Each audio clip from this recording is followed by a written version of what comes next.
Let's talk to Meerkat because I think that's funny. Meerkat, you're live with Eric and V. What would you like to talk about? Yeah, Hey. I'm just curious. Hey, let me just get right to it. Sure. I'm a theist that goes out and tries to convince atheists to obviously become Christian, Okay. But Yeah, it's like, I get so many of them who say no, to that. But yeah, they just want me to convince them anyways that my God exists. So my question is, if an atheist doesn't want to become a Christian, they don't want to accept the truth of salvation, whatever, why should I even bother convincing them that my God exists? I just can't. Sure. So I think so what you're carrying in there, they're not accepting the truth. You have to admit is a pretty condescending assumption. I mean, I could say it the other way around, right? You as a Christian are refusing to and not willing to accept the truth that your God does not exist. So it's not even worth my time to explain to you that your God is pointless and untrue. It kind of feels bad right in the chest area, doesn't it? Yeah, you take that part out, and I just want you to answer that question specifically. Sorry about that. And yeah. No, I think I see where you're coming from. On the one hand, I have two answers to this. The first one is don't bother. Fuck it, leave. Yeah. You're not obligated to have conversations you don't want to have. If you don't want to, convince somebody or anything, fine. Absolutely fine. You do not need to do that.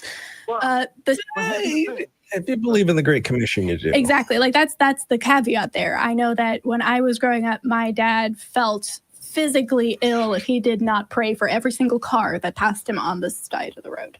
Every single car. Like if he didn't pray for that person in that car, he was going to hell and he had failed that other person. So it's a horrible weight to put on your own shoulders. But coming from a purely secular standpoint, if you don't want to have a conversation, you don't need to have a conversation. Nobody can make you.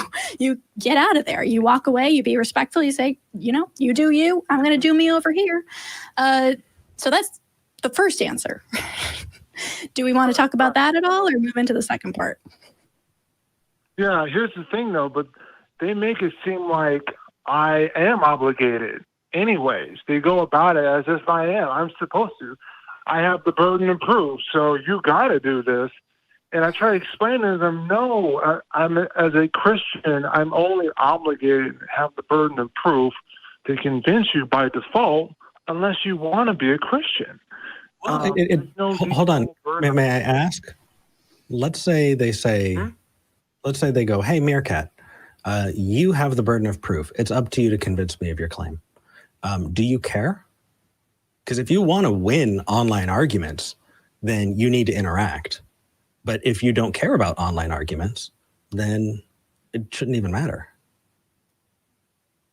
You said arguments? I'm sorry. Yeah. I didn't pick up what. No worries. I might have dropped out. Let me try that again. If you want to win online arguments, you need to interact. That's why. If you don't care about it, then it shouldn't matter. I'll give you an example, right? There's a troll who has been skulking around our YouTube comments section who likes to say, Eric and V, you don't have the guts to come into the comments to debate me. Right. And the thing is, we make ourselves incredibly available. We have a phone number that you can call us on. We're not obligated to meet people on, different platforms. We make ourselves available to talk about these things where we make ourselves available to. If they, are going to troll around in the comments because they don't want to call in, that's their prerogative. I really don't care. I sleep perfectly well at night knowing that person is just going to sit there screaming into the void. Well, yeah, but if somebody, makes a false accusation about you, obviously you can't help but to say something, right? So Not that's where It's actually a cultivated skill. Like at first, you really want to say stuff. When I first got onto these shows and was like seeing people talk about me in the comments the first time, I was like, oh, I need to respond to this. They're wrong. After a while, you realize people are going to think about you whatever they think about you. And you are not obligated to abide by those conceptions or even give them the time of day. Now, here's the thing. I don't necessarily think you're talking about online arguments. I think you're talking about you go over to somebody and you start evangelizing to them, telling them about your God. They then come back to you and say, well, you have the burden of proof, therefore prove it. Is that more the situation you're talking about here? Yeah, like I'll ask them, if I can prove Christianity to them, would you become a Christian? The answer is usually no. But you give up right there, because if they say no, then you respect that no and you move on. Yeah, they're closed off to talking.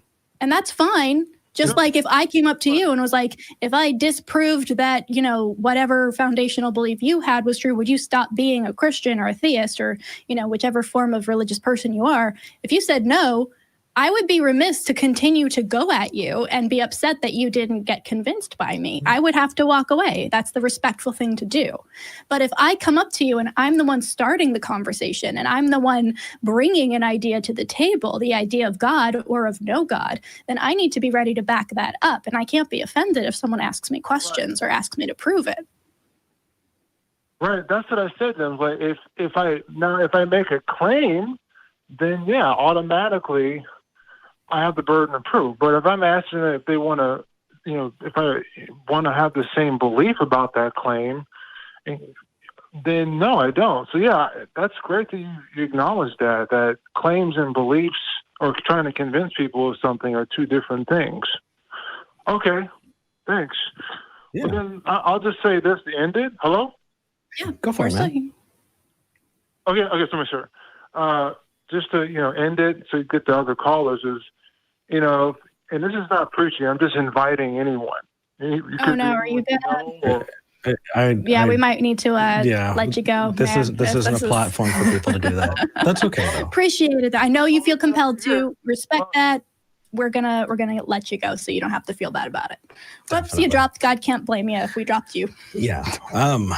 So just for people who are wondering, it appeared to us like he was going to promote his own platform, and we're not obligated to platform people. Or he was gonna preach, which also we're not obligated to do here. Yeah. And I want to talk a little bit before we get to these last callers about the Great Commission and kind of what that is, because we touched on that and then we moved by it really quick. And I don't think everybody knows what that is. Yeah. So the Great Commission is this concept that is very prevalent in evangelical churches specifically. So probably not more mainline Protestant churches like Lutheran, Methodist, all of that. This is more non-denominational Baptist, born again Christian type of religious person that feel like it is their duty to save as many people as possible at all times. And if you see someone on the street, you need to go up to them and tell them about God, or else you are leaving that person to go to hell. You are basically failing somebody and damning them to eternal torment if you do not go up to them and engage them in this conversation. If you do not pray for every person that walks by you. These are hyperbolic, but I know people. My own dad was like this. You have Mormons and Jehovah's Witnesses. Yeah, this is incredibly annoying for everybody else.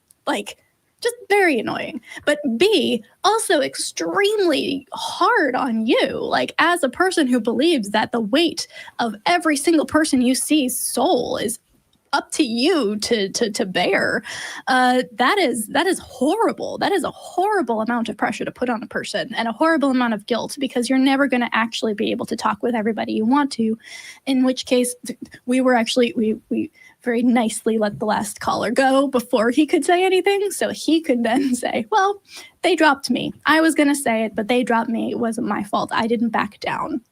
So hopefully there's a little less guilt for Meerkat there. But yeah, Great Commission, basically a giant guilt trip. Definitely. Yeah.